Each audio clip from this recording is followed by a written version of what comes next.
Hello? Am I audible? Yes, sir, you are audible, sir. Sir, very good morning, sir. My audio was some problem. Very good morning, sir. Good morning. Good morning. Okay. Sorry, today I was not able to make it to the college, so I will introduce. No problem. No problem, sir. Thank you. Thank you.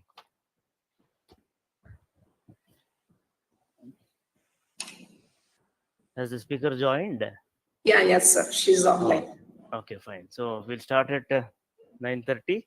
Yeah, exactly 9:30. Let the participant join, sir. So once it is over, we'll start up the program. Yeah. You kindly welcome, and then I will introduce, madam. Yes, sir. Yes, sir. Thank you.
Hello, Padma.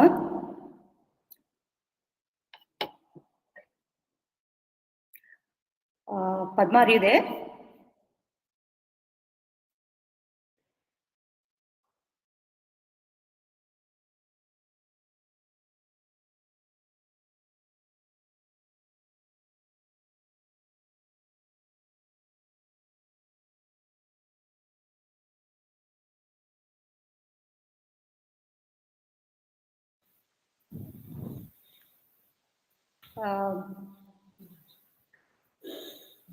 We are happy to announce that we are live on YouTube also. So if you have any problem facing with the Google Meet, you can view the session from YouTube also. The link is shared in the group. You can go to that. Thank you. Can we start, ma'am? Yeah, we are happy to announce that we are live on YouTube also. So if you have any problem facing with the Google Meet, you can go to the session from YouTube also. The link is shared in the group. You can go to that. Thank you.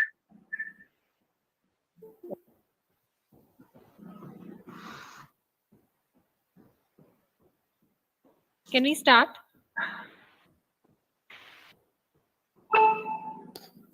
Padma ma'am. Yes, ma'am. Yeah, please start, ma'am. So let others join afterwards. Okay. Yeah. So warm greetings and happy morning to all of you. I, Padma Gayatri, convener and Sri Lakshmi coordinator for today's webinar. We feel immensely happy to welcome you all for this webinar on My Story, a motivational session by Successful Innovator, Ms. Shaily Srivastava. Now I request Dr. V.G. Supriya, President, IIC, and Professor, Department of Electronics and Communication Engineering, to deliver the welcome address. Yeah. Good morning to one and all. Am I audible, Padma ma'am? Yes, ma'am, you are. Good morning to one and all. As a president of IIC, I welcome each one of you to this webinar on My Story, a motivational session by Successful Innovators. So I would like, first of all, I'll take this as a privilege to welcome our today's speaker of the webinar, Mrs. Shaily Srivastava, who is a CEO and also co-founder of Acreage Inc. Welcome, ma'am. Hearty welcome, ma'am.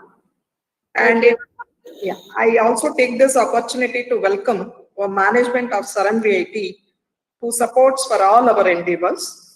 And I also welcome our principal, Dr. V.R. Manjunath, who is the backbone of all our events. I welcome Dr. H.G. Nagendra, Professor and Head of Biotechnology, and also Vice President of IIC. Welcome, sir. I also welcome Dr. Vani Priya, who is the convener of this IIC, and today's program convener, webinar convener, Padma Gayatri, and also Sri Lakshmi from the Department of TC.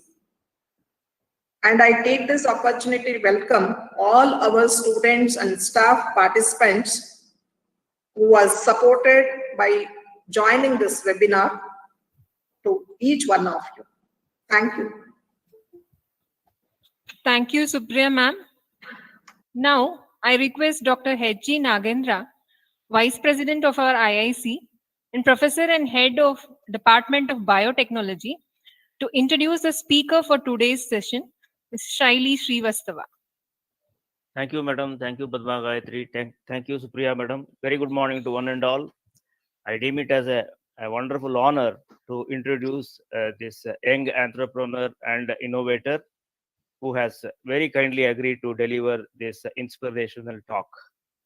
Ms. Shaily Srivastava is the CEO and co-owner of Acreage, an online platform that helps connect real estate investors with investees using a blockchain and AI-based ecosystem, providing easy, trustable, and transparent transactions across the world.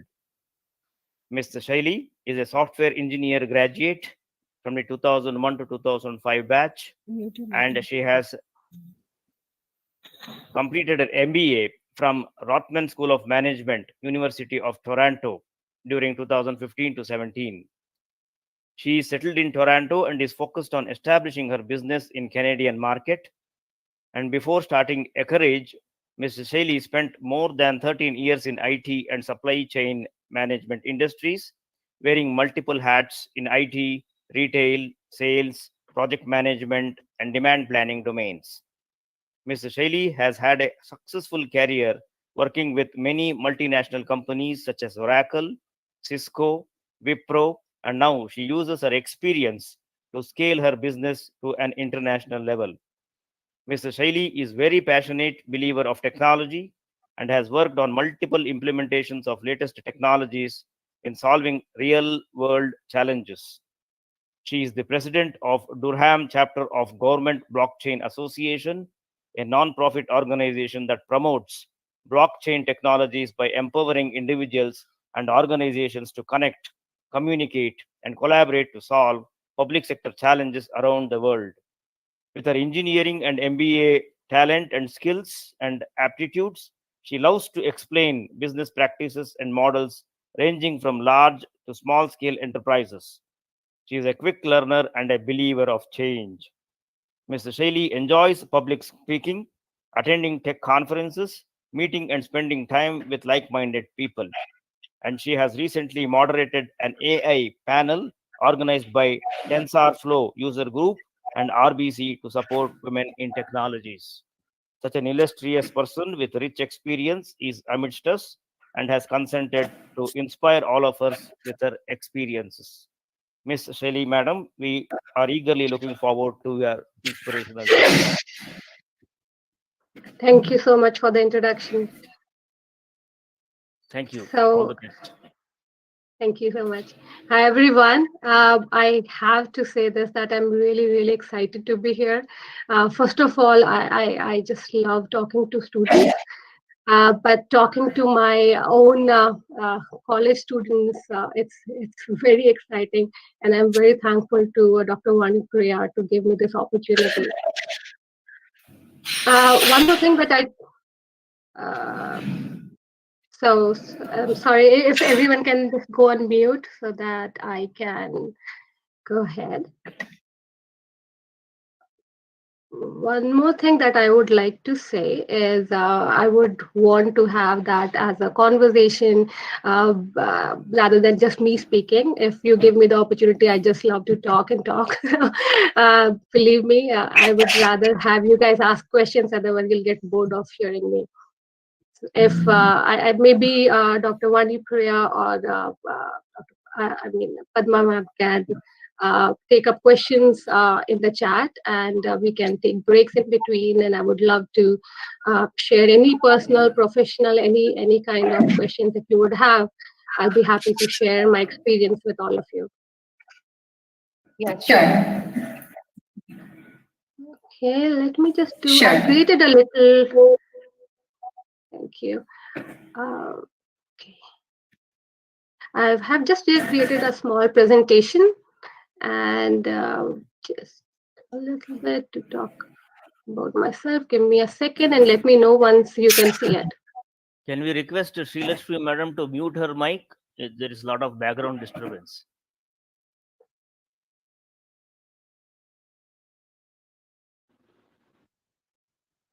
Great, thank you. So first of all, really, thankful for the kind introduction. I am talking to students, and I would like to introduce the real me, who's right now. The one photo that I would like to start with, this is only one picture that I have of myself in MVIT days. Not sure if we still have that coffee shop. At that time, it was between the library and the electrical and electronics building. And that's me in the white shirt and my friends with me. I am, as introduced, I am 2001 to 2005 Information Science Department. I am a preferred back bencher. I was never allowed to sit at the back because the boys used to push me forward. But I am very shy and introvert. At least I used to be. I am still, but I'm changing myself. Very shy and introvert. I've been into all girls school. So, and my teachers didn't know me. I existed. A very quiet person. I hardly made few friends, and they are still my friends, but not so outgoing. My husband wouldn't say that.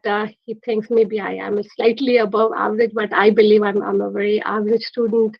I am a technology enthusiast. I read about latest trends, new technologies. That's my passion. That's something I'm always excited about. One thing that I would like to share is I am married to an MVITian. So the guy that you see right next to me, he is my husband. He is Kanish Kishore from a mechanical branch, same batch. So yes, MVIT is always with me and will always stay with me. My friends along with me and some random guy, I think, buying coffee. But if you see, I wish we had more camera phones. Then I would have had more memories to share with. If you see, I think if you zoom in the 3310 phone, that's the best option that we had. So I don't have much photographs, but I believe Sun MVIT was by the 4 years that I spent there. I was a hostelite since I'm from North India, and I came to Sun MVIT to do my engineering. Um, and Sun MVIT, my laugh, I mean, the 4 years did bring a lot of change in me. I made much more friends and who are still along with me. It changed my personality living in the hostel life. The professors that we connected to, it, it, it, it's something that has made me wherever I am. And I'll always remember that. So just wanted to share that about myself.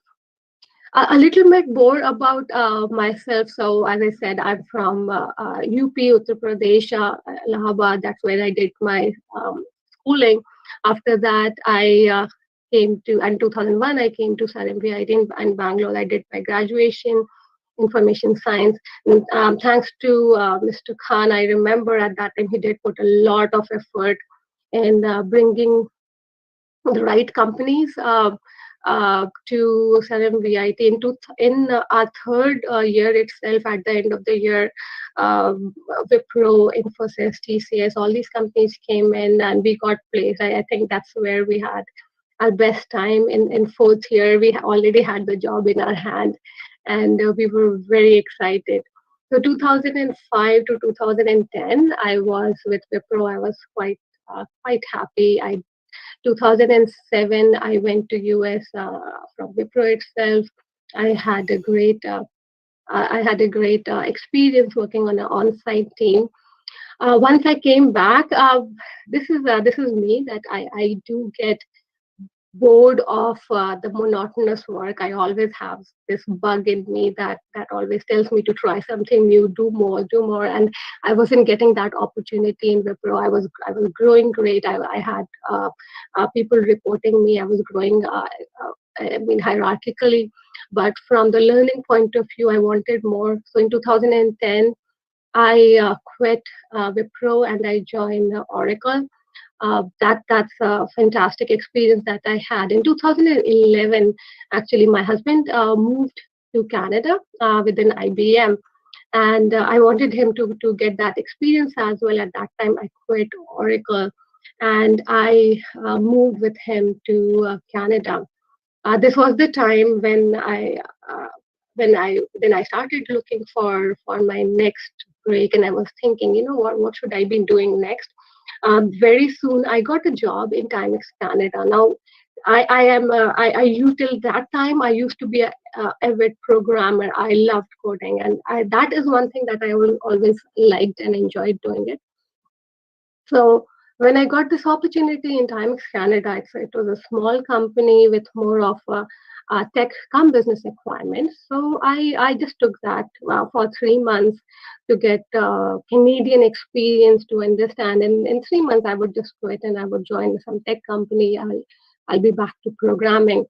But within a month or so, I started enjoying the business side of the aspect of it. That was the first time when I was given the exposure of understanding. So Timex Canada is not a huge corporation, but a medium level, where the position that they hired me and they wanted somebody urgent, they put me. I started getting a whole grasp of how the overall business works. What are the different components of business and how do they interact with each other? And I got so much interested into it.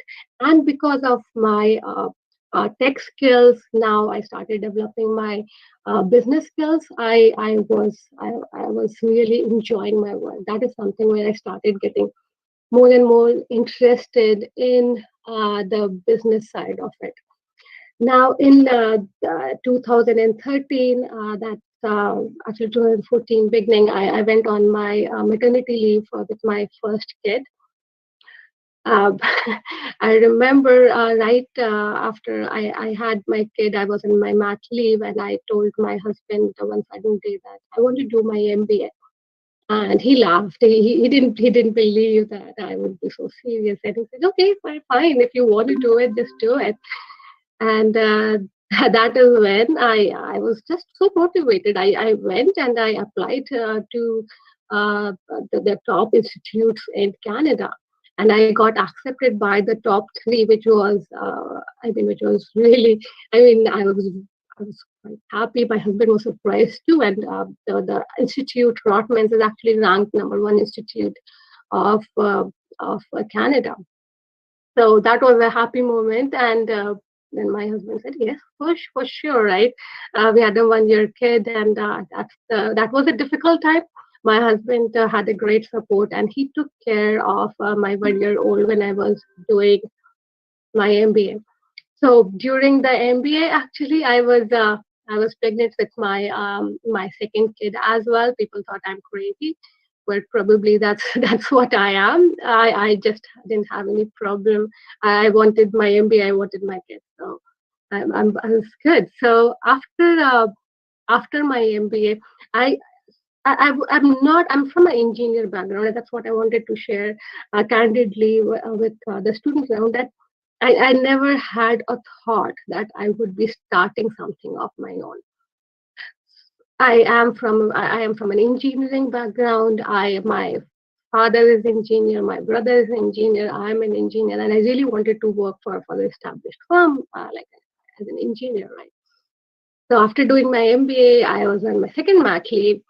Probably that's always when I always get these ideas. So uh, after joining back to my old company, I was working, but again I was not getting that kick, and that's me. I wanted the kick. I always want a kick in my job. As I said, I already mentioned, I'm a tech enthusiast. I always read and read and read and be updated with the technology. That's one stuff that I always enjoy. So 2018 is when there was the cryptocurrency, the blockchain hype was there, and I started reading more and more about blockchain, and I was really interested in it. The value that blockchain brings, the transparency, the trust protocol, everything. I got very interested, not so much on the cryptocurrency side, but very much on the blockchain value of it. And I wanted to work on that, to have something where I can get more and more experience. I started talking to the big firms here, especially the banks. Canadian strength is that I started talking to them. That's when I realized that the big firms, they do not go towards the latest technology. Basically, they ride on the work that's been done by the startups, that's been done by the smaller companies. And when they are good, they buy them out, they adopt the technology. But in general, they would refrain themselves from going and trying something new. So I thought, okay, I would move between companies, but I wanted to learn more, and I was also trying to learn more and more on AI side. So after a while, I contacted some of the startups that were blockchain based, and I started helping them on more voluntary basis because I wanted to learn, right? So I wanted to read and to help out, and I was really enjoying it. So 2018, in the beginning, I remember I was working for my old company. I went for a lunch break with two of my friends who are from my MBA. So we three met there.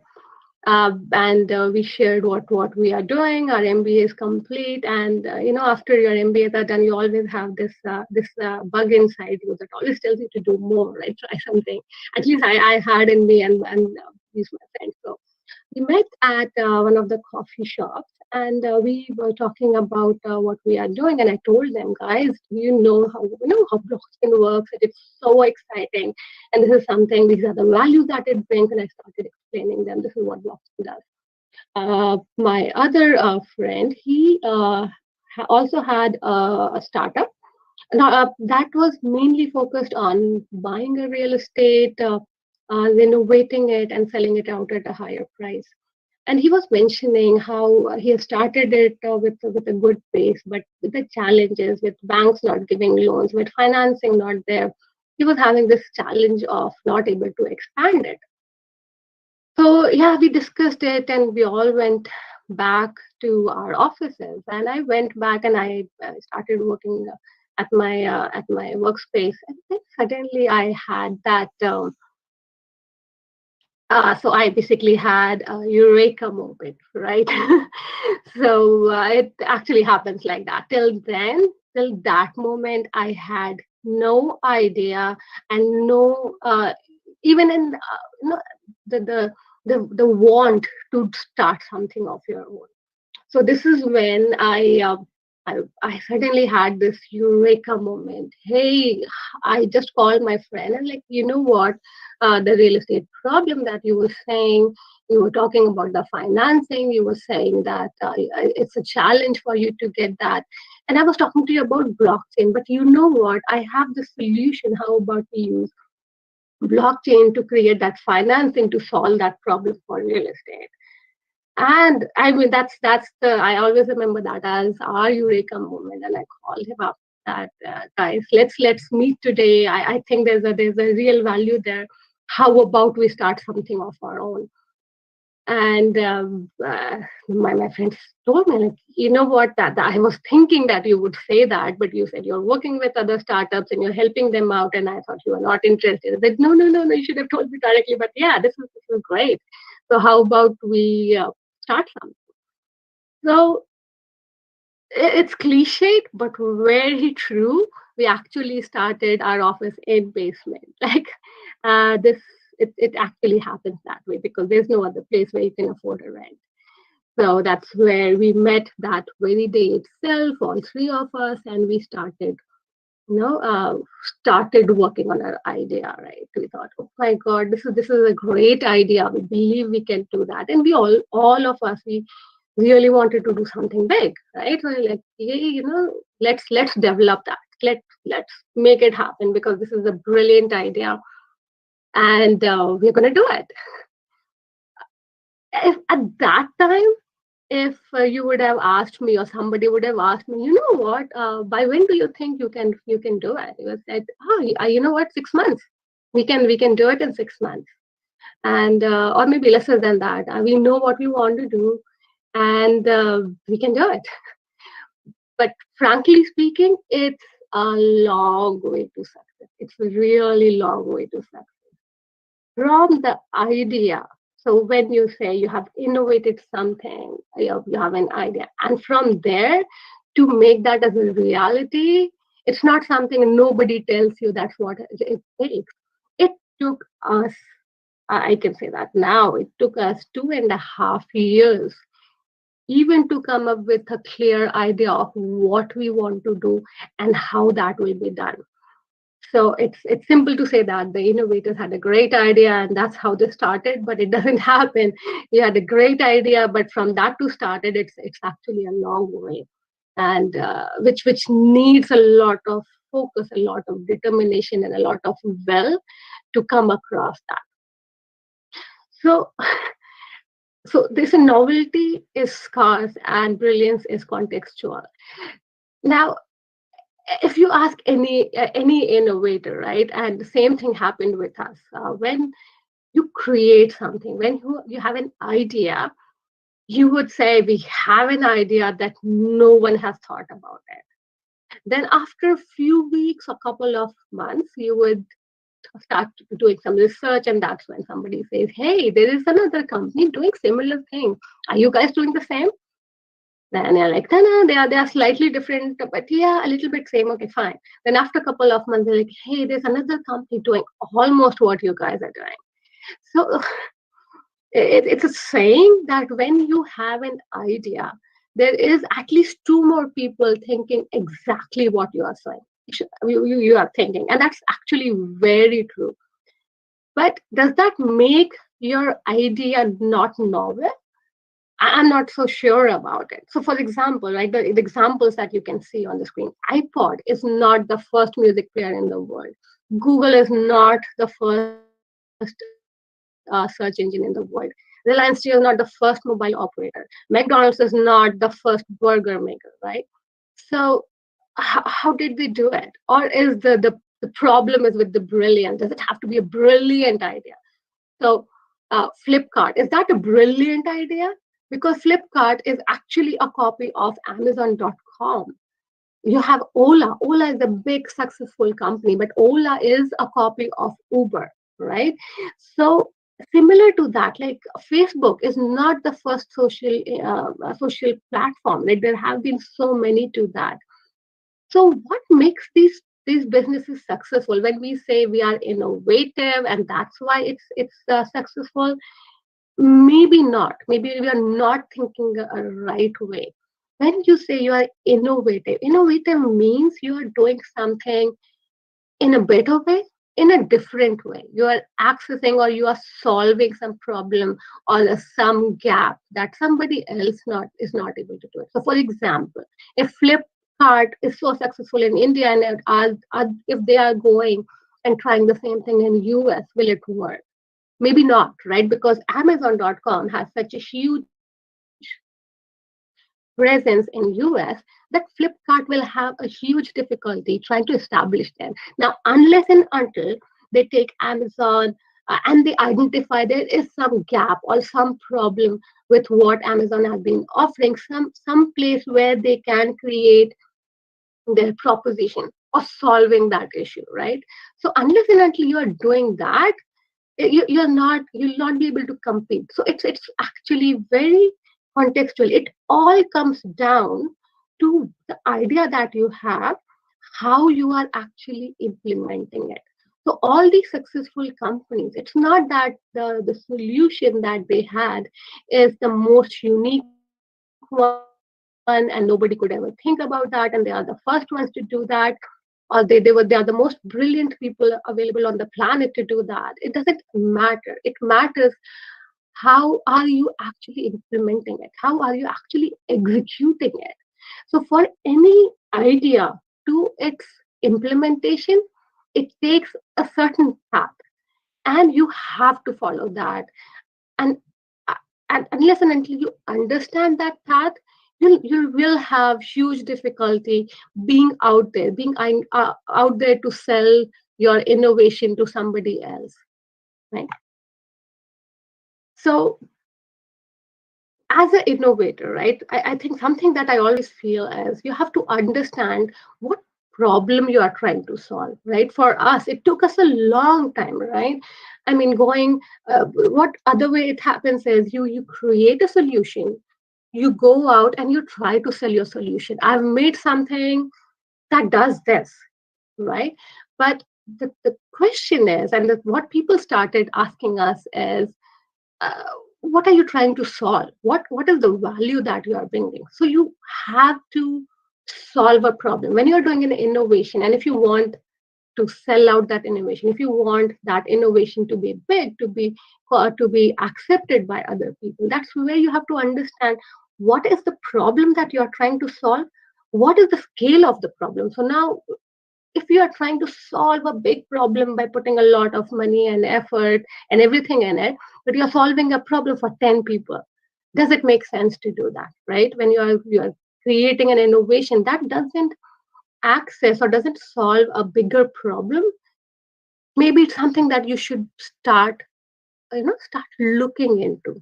I have personally met into the tech shows, to entrepreneurs who have created something brilliant, something so different, something so new, but they have hard time getting the consumers because they haven't thought that what is the acceptance. Is there a real problem that they are trying to solve, or is there a real acceptance to that problem? One thing that many of the during the execution, many of the innovators, they ignore is the research that goes behind it. It's good to have an idea, right? It's always good to have something different, but when you are trying to make that idea into an implementation, into a reality, your R&D has to be concrete. You have to understand what is your market, who are your competitors, what they are doing is something that you are not doing, and what you will be doing something that they have a gap in, right? How many competitors are out there? Are you really creating a space? Is what is the market space? What is the revenue that you are looking at? What is the trends that you are looking at?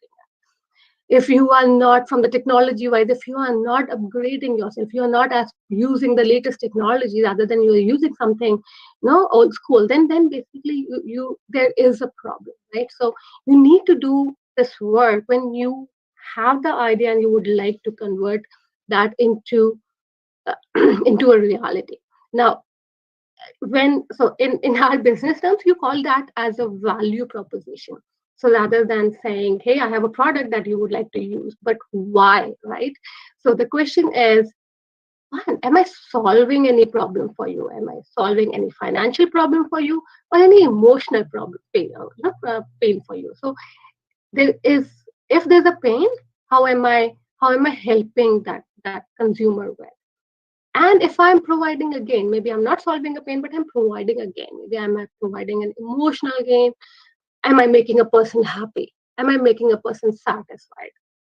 Am I getting any financial benefit to those persons? So if in your innovation, and when you are working towards it, and when you are going out and you are trying to do that, you have to understand what is the value that goes behind it.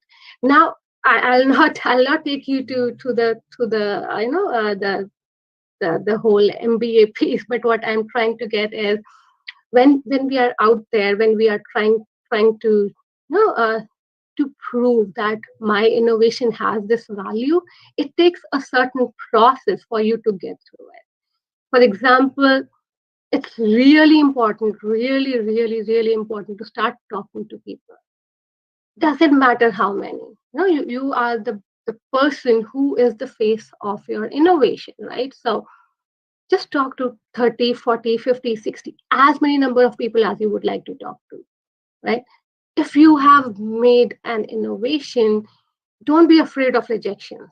And as and especially when I'm talking to students, when you are going out into the real life, right? When you are working, when you are talking to people, when you are facing so many people, do not be afraid of rejections. It will happen. It's a part of the game, right? So rejections will happen, and it's okay, because unless and until you will not have rejections, you will not improve. So rejections are as important as acceptance. Till now in the world, there's no idea, there's no innovation that has been accepted by all, right?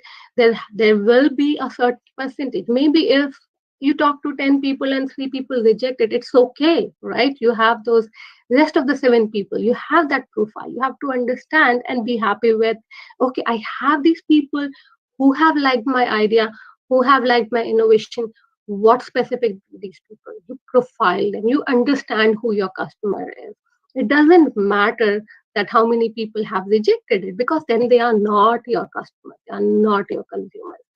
So go out in the market, talk to people, create those connections, and that's very important for any for for any time. Whenever you are trying to be out there, you're trying to prove your concept, you are trying to prove your innovation.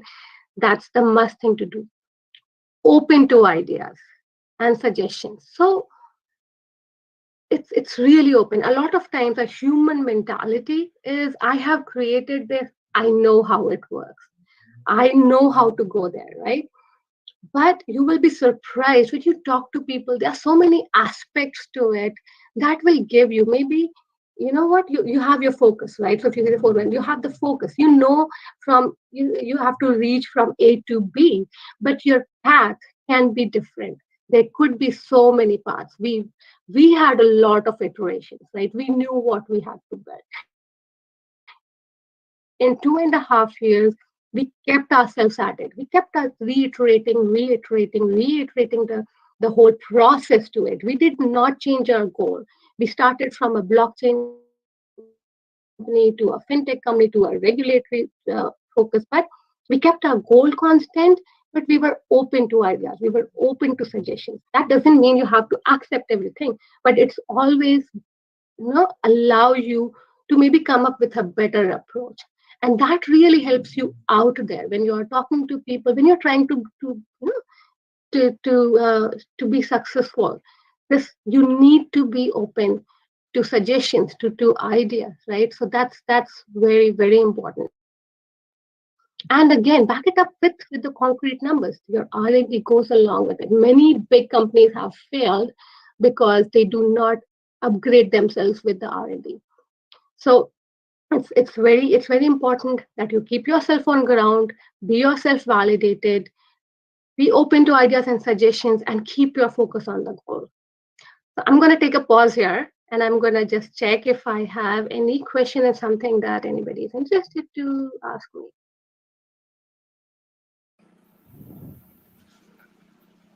Manjula ma'am, you raised hand. Do you have any questions, ma'am?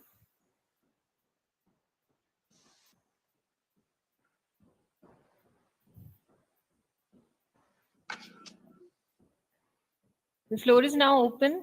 If you have any questions or queries, you can please ask the speaker. Yeah, 1 minute, ma'am. I'm Supriya, ma'am. Shaily, ma'am. Very Mhm. nice. Yeah, very nice to hear from you that our alumni has built up our career in such a way in Canada. It's great, actually. And Thank you so much. I just have a question.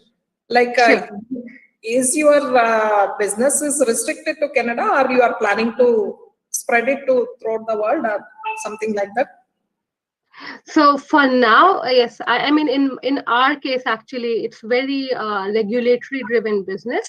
So for now, we are focused in Canada, but my next step is actually India, and I'm already a part of a trade Canada India Trade Commission, and I've been talking to them and created connections with them, and that is where I definitely would like to create something in India. It's my dream. Yeah, really, because we want that so that our I'm Sanfish here, our student can get benefited from that. No, for sure. I mean, that's something I really would love. I'll probably die peacefully if I'm able to do that. Yeah, thank you, ma'am. Okay, guys. Anyone, any questions? Please feel free to ask me. I'd be happy to connect and talk to you guys. Shaily, this is Nagendra here. I hope you may not remember. Okay, I have studied. I do. I very well do. Thank you.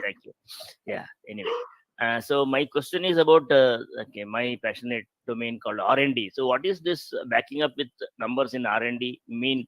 That should be part of the change and then do something, okay, so that you also create IPs and innovations, or okay, be updated. Is that what you mean, or what exactly you imply by R&D? So by R&D, I normally classify into two things. So one is the current market trends and the current market space. So it's always important to find out who your competitors are, who are the major players in the market. What is the market? Is the market trend growing or reducing? In what direction is it heading? Right. And the other part of R&D is keeping up to date with the newer technologies. Right, all the markets now are going from the traditional way towards more digital way, using more AI driven know, uh, formats, right? So it's important that what's going on not just in your country but in other countries, what is the trend happening. So that way you are putting that money into R&D, but it actually keeps you ahead in the market. Nowadays the companies are very, very technology driven, and if you are not doing that, then somebody very well can very soon be take over you, where you will become obsolete. So it's really important to stay ahead in the market. So one is to be aware of what's going on right now, and also you have to understand next year my company has to invest into this technology or into this trend, so that we are moving ahead with or moving ahead of the curve, or if not with the curve. But unfortunately, maybe I don't know I'm updated or not. Okay, unfortunately, even the big companies don't invest so much in R&D, isn't it? Okay, but for few. Absolutely. Yeah. No, you're absolutely right. That is one thing that I remember and learned during our MBA days, and that's they did mention about major companies. So there's one big company called Sears, had a big North American market, and I mean, no one thought that they would ever die, but they eventually died because of they could not keep themselves updated with the curve, and that will happen with most of these companies who are not going with the with the latest developments. So it is, and if you see the trend, it does impact companies who are not keeping themselves up to date. And if not today, then tomorrow for sure they will get impacted unless and until they are upgrading. Yeah, thanks for the clarification. Yeah, no Shaily, problem. there is one question from Satyabrata Sure. Chakrabarti. How important do you think capital is for a startup? Do you always need capital? Student is That's a asking. Thank you so much. Thank you for that question. Actually, that's a great question. Actually, capital is very important for all of us. We know that, right? Without capital, it's very difficult to get through it. And I had the same experience, because I am not from a rich background. I have a family of four, and I had to go through that struggle. Uh, 2.5 years without no salary, till the time I actually came up with this the company of my own. That's why I mentioned that when you have the idea, do not put your capital in it or start going out for capital right away, because unless and until you have done the market validation, the need of what you are developing is something that will be accepted, will be bought by, will be invested in, right? So I always feel that instead of having an idea, I spend the money today, I develop something, it always comes up with a lot of risk of you losing that money. A lot of startups go that way, and they lose their money, they lose investors' money, right? So without capital, I understand that it's very difficult to continue with any idea, but I would suggest that for any investment, or before you start even putting your capital in there, it's important to create a story that you believe in. You know that it is something will be bought by people, because you are now backing it up with the research that you have done with. So when you are talking to people, you can collect the data, right? You can talk. So after that, when you are going and talking to investors, they know that this innovation or this particular product has this acceptance, right? It's no more a market where you say, hey, it's a 3 trillion market, I can access 0.1% of this, and I'm going to make say 800 million. Now no one accepts that, right? So you cannot just go out and create that capital. So my suggestion is always, when you have an innovation and you believe in it, it's important to have that innovation and continue with the path. But before you start putting your capital, before you start uh, to reduce that risk, it's important that you validate that idea.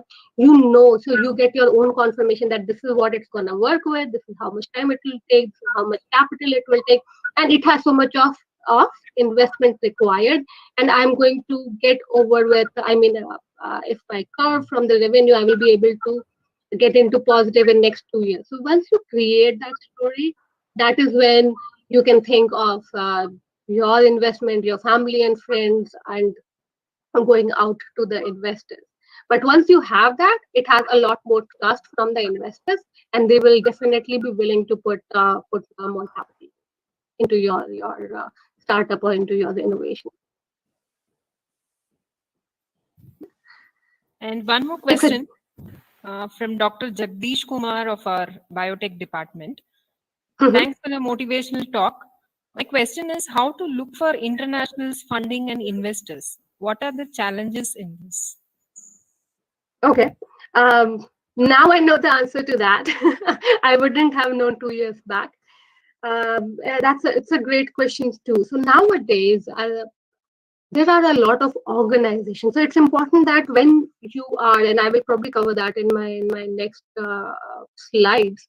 It's important to create those networks. So these days, there are certain networks that exclusively help you with the international investors, with the international angel groups or international VC groups.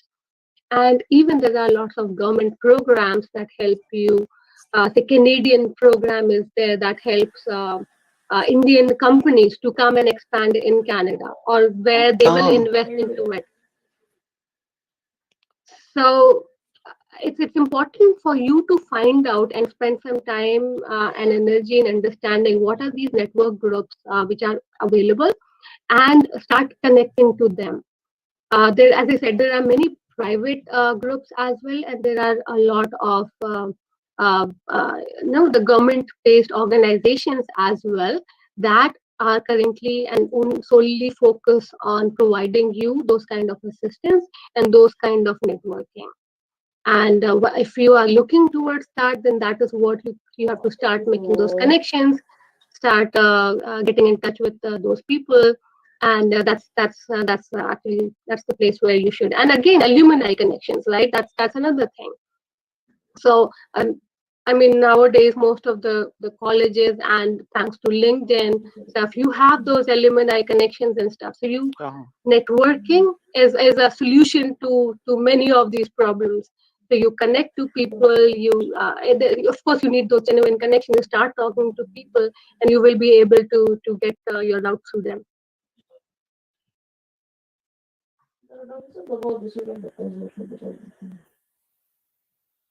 The next question from Mr. Aryan of Electronics and Communication. Can you explain about the blockchain market? It's a wide question. Blockchain market is huge, right? It's like any other technology market. One big implementation that people think of is the cryptocurrency. But other than that, blockchain itself, from the technology perspective, it has a huge wide range. So you can think about the supply chain. That's one of the most common implementations that people, these days they are talking about the COVID-19 vaccine distribution tracked by blockchain.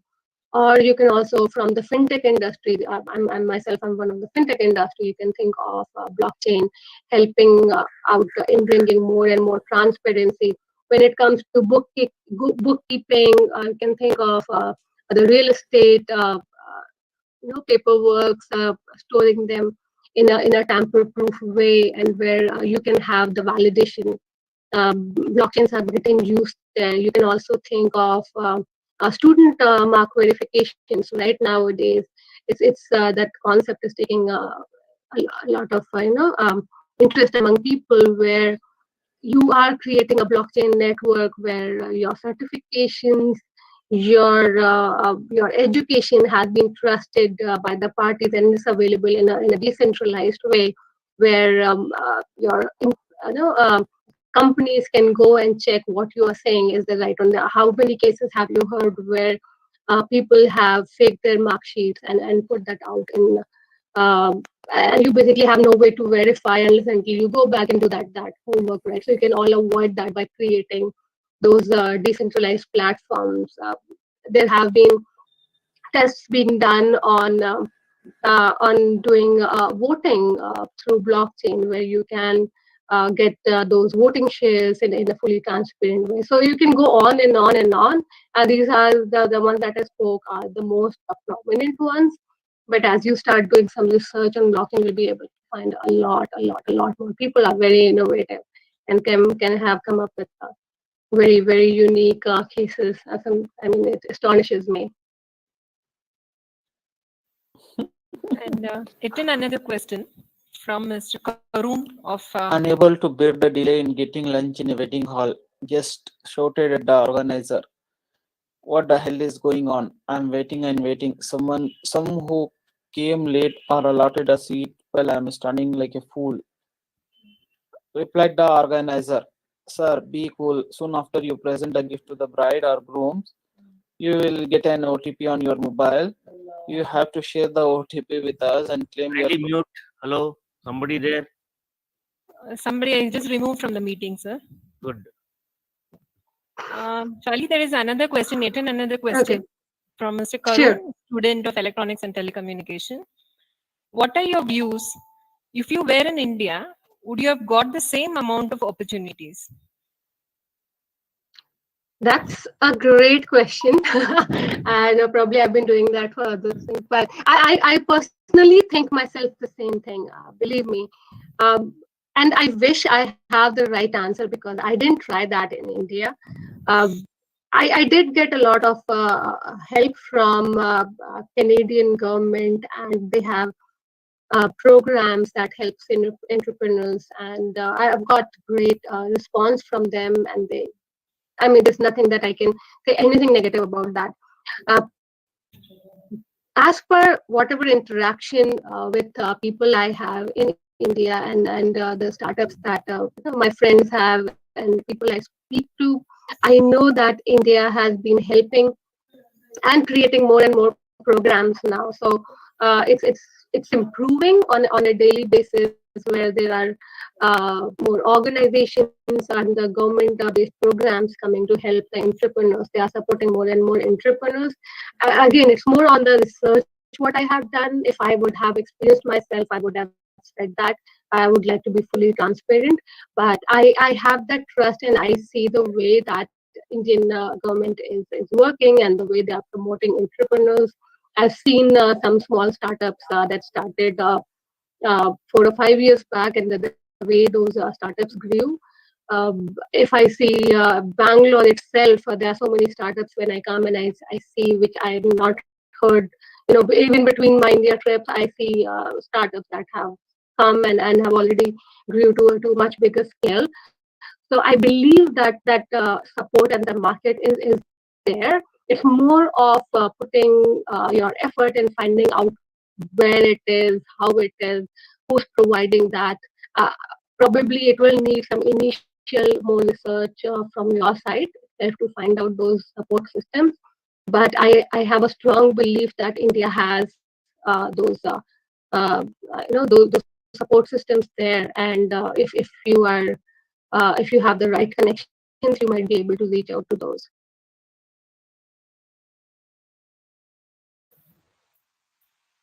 There is yet another question from Satyabrata.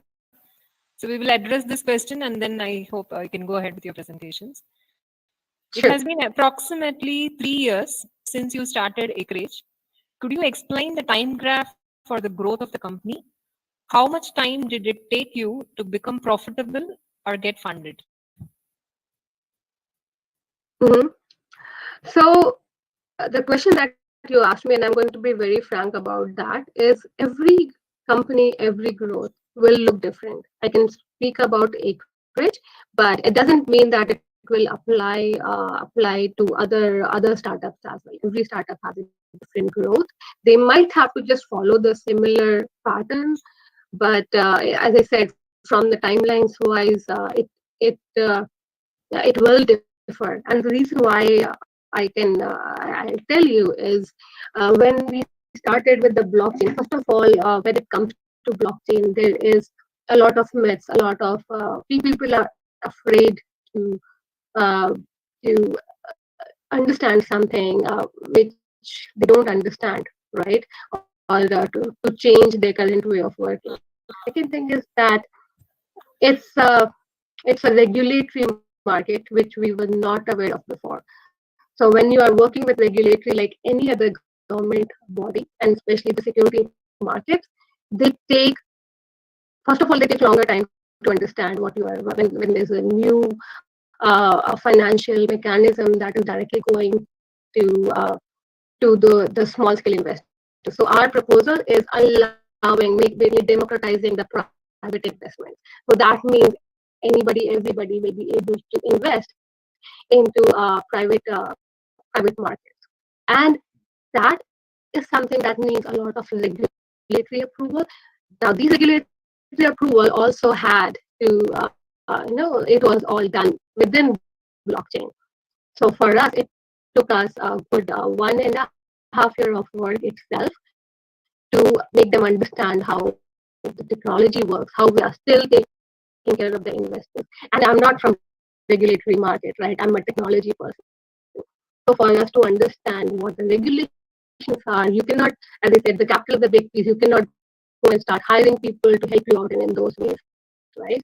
So from our side, our whole process of say 3 years was much longer because of the complexity when it comes to the financial market, capital market, the regulatory market. So when you are trying to disrupt a market that impacts everyone, something that's been government backed, something that they are worried that people, their interest might get risk, is something that takes a lot longer. So for us, overcoming that path itself was good 1.5 year. Before that, 1 year was around, just even understanding what you have to do. I mean, what that involves coming up, basically refining the original idea that you have. When you come up with, okay, I'm going to use blockchain to allow people to invest, hardly you know what goes behind it other than the technology piece. And the technology piece for in this case is the smallest piece. So there's a whole lot of other aspects that come under it, right? So for us, it is that 1 year of research of work, even to get that market acceptance, going in front of the angels, proving what you are trying to bring, getting rejected initially, again going back, maybe crying for a few hours, again coming back and again presenting, again going back, again refining. So it's a long process that goes behind into it. But yes, it took us 2.5 years to then be at some place where people started respecting to what we are trying to bring to the table, and they're getting into that into the market.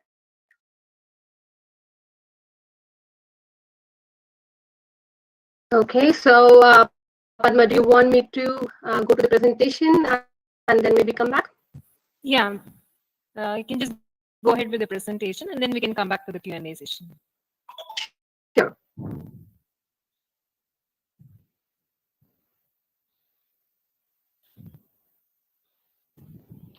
So as I think we were just talking about this, right? How to overcome challenges and self-target goals.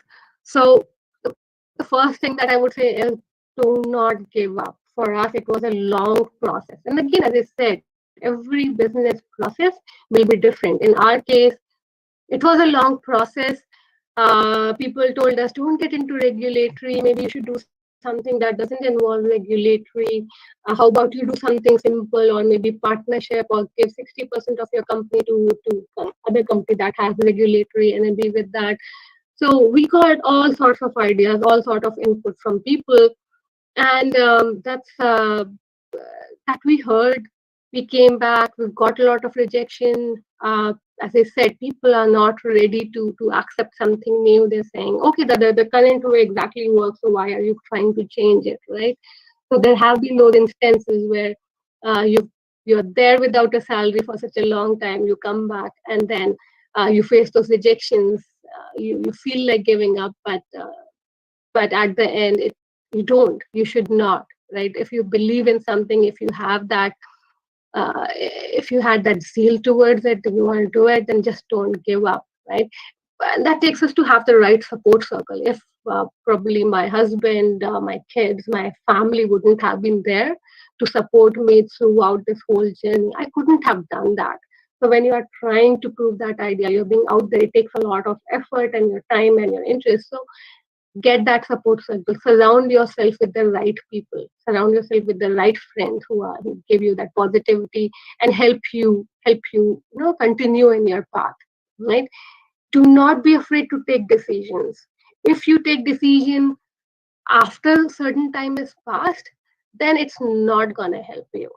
Take those decisions when it's required. Don't be afraid. Take those decisions, and it's okay to make mistakes. Just own it up. You're fine. You will be fine. If you make a mistake, you should have the courage to go and fix it. But but just take those decisions. Make those mistakes if required. Get back and correct it. But just continue there. Build your network. I cannot stress enough. Your friends is your biggest wealth. Your network is your biggest wealth. Most of the answers, most of your perspective, most of your validation will come from your network. So build those networks, right? So that's very critical. When I started Acreage, before that, I probably had 100 connections on LinkedIn. Right now, after doing this, I mean, I now have around 2,000 of connections in my LinkedIn. But it's the point is that not everyone will be there, but you are also connecting to the bigger audience, and few of them will become your support center, will become your help, your guidance, right? And just keep the focus on it. I think the reason why I'm telling this whole story is it has such a big impact on me. Somebody who was so shy, who could not talk to people. I mean, I just kept in myself. I had very few friends and stuff. Now I just go and talk to people. I don't mind talking to anyone, everyone that comes in front of me. I have been able to surpass that shyness in me because I'm just so passionate about what I'm doing. It doesn't matter now. I'm not afraid of whether that person or the person in front of me is going to not like what I'm trying to say, because this is my passion. I believe in it. I'm gonna do it.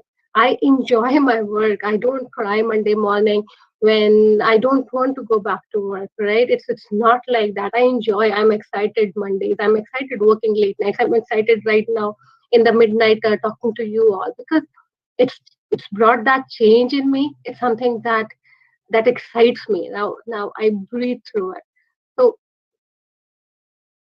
So continuing that, creating your passion is it helps you in every day, in every aspect, right? It brings that enthusiasm in you, and it's important to have that goal. And not everyone will have the passion that I have, right? You will have your own passion.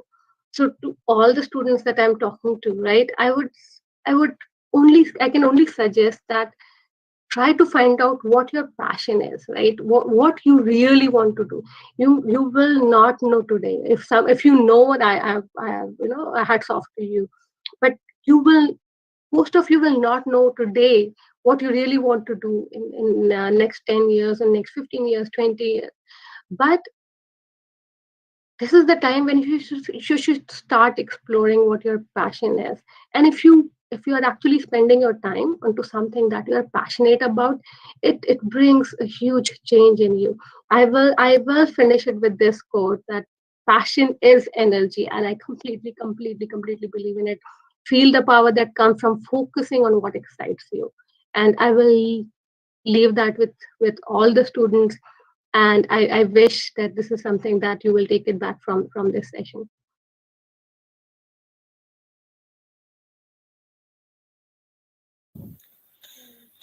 Thank you, Shaily. Thanks a lot for such an inspiring and motivational talk to our students. There is again another question from Divya Rani, one who was a professor here a few days back. You develop the technology and then you go for marketing it, or to develop with customers' demand, which is better? So, sorry, the first option is develop the product and then you go out and sell it. And Or, what is the second one? or to develop with customers' demand, which is better? It's as I mentioned, probably the flow that I would like to stay with it. It's actually a combination of both. So you develop something and then you sell it, in that you have this risk of customer adoption, right? Whether do they really want that product. And in the other way, the customer wants something, they tell you the exact requirement, and you create something.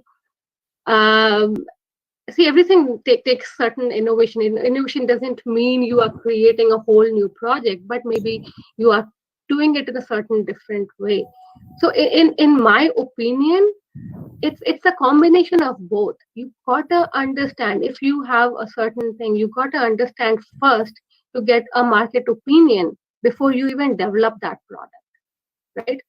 And once you have when you are creating that product, that doesn't mean that you ask some people and they give you the exact direction, and you create that, right? It's all about validating your idea. It's your innovation. It's something that you would like to do, but you get that validation.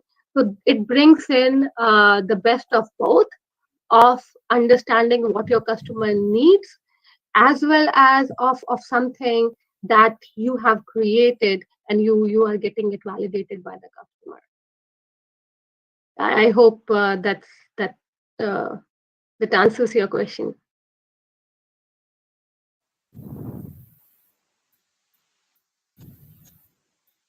So we don't have any more questions as such.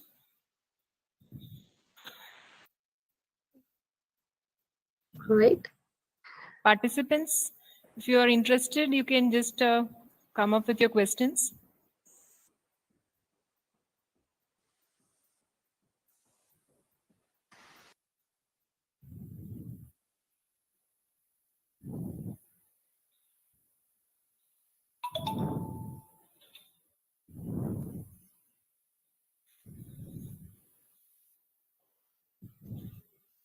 So I think that's no more questions as such from the participant side. Even in the YouTube channel, we don't have any of the questions, and here also all their questions are addressed. So Supriya ma'am, can we just wind up? Hello, ma'am. Can we just wind up? Yeah. I think there are no more questions from the participants. Okay, now I request Dr. Vani Priya, Associate Professor, Department of Information Science and Engineering, to propose the vote of thanks. Thank you, Padma. Am I audible? Yes, ma'am, you are. Yeah. Good morning, everyone. On behalf of Sir M. Visvesvaraya Institute of Technology, I, Dr. Vani Priya, take this opportunity to propose vote of thanks to Ms. Shaily Srivastava and to everyone who has directly, indirectly contributed to make this webinar a reality. Thank you, Ms. Shaily Srivastava, for taking vital time from your busy schedule and for motivating our students towards innovation, and also sharing your journey from Sir MVIT to an innovator and founder at Acreage. We are thankful to the management and the principal of Sir MVIT for their constant motivation and support in driving such sessions. A special thanks to all the members of IIC Institute Innovation Council for making this session a grand success. A special thanks to our Media and Publicity Committee to help us reach a wide audience. We would also like to thank our student volunteers, Mr. Deep Narayan Tandon, Mr. Srujan Raj, and Mr. Arif Nawal for their inputs and help with the tech setup. We'd also like to thank faculty of Sir MVIT for attending this session. We would like to extend our thanks to our amazing alumni spread across the globe for their continued enthusiasm about the alma mater. Last but not the least, our heartfelt thanks to the students from Sir MVIT for their active participation in such sessions. That's what motivates us to go further and beyond to make more such sessions possible. With that, we have come to the end of this wonderful session. Thank you, everyone. Thank you. The link for the feedback form is shared in the chat. So the participants, you can fill the feedback form. Okay. Thank you, everyone. Thank you, Prabha, Shaily, because it's Thank you. night Thank you. for you. Thank you so much. It was very It's around wonderful. 11:30, and in spite of your busy schedule, Yeah, Yes, thank so you, thank- ma'am. No, thanks for giving me this opportunity. I'm very glad, and I hope students here would have taken some some positives from this. So, and please feel free to be connected with me, and I'll be available on LinkedIn or anything to Yeah, for anything. it was a great session, ma'am. Thank you very much. Thank you. Take care. Bye, everyone. bye. Bye.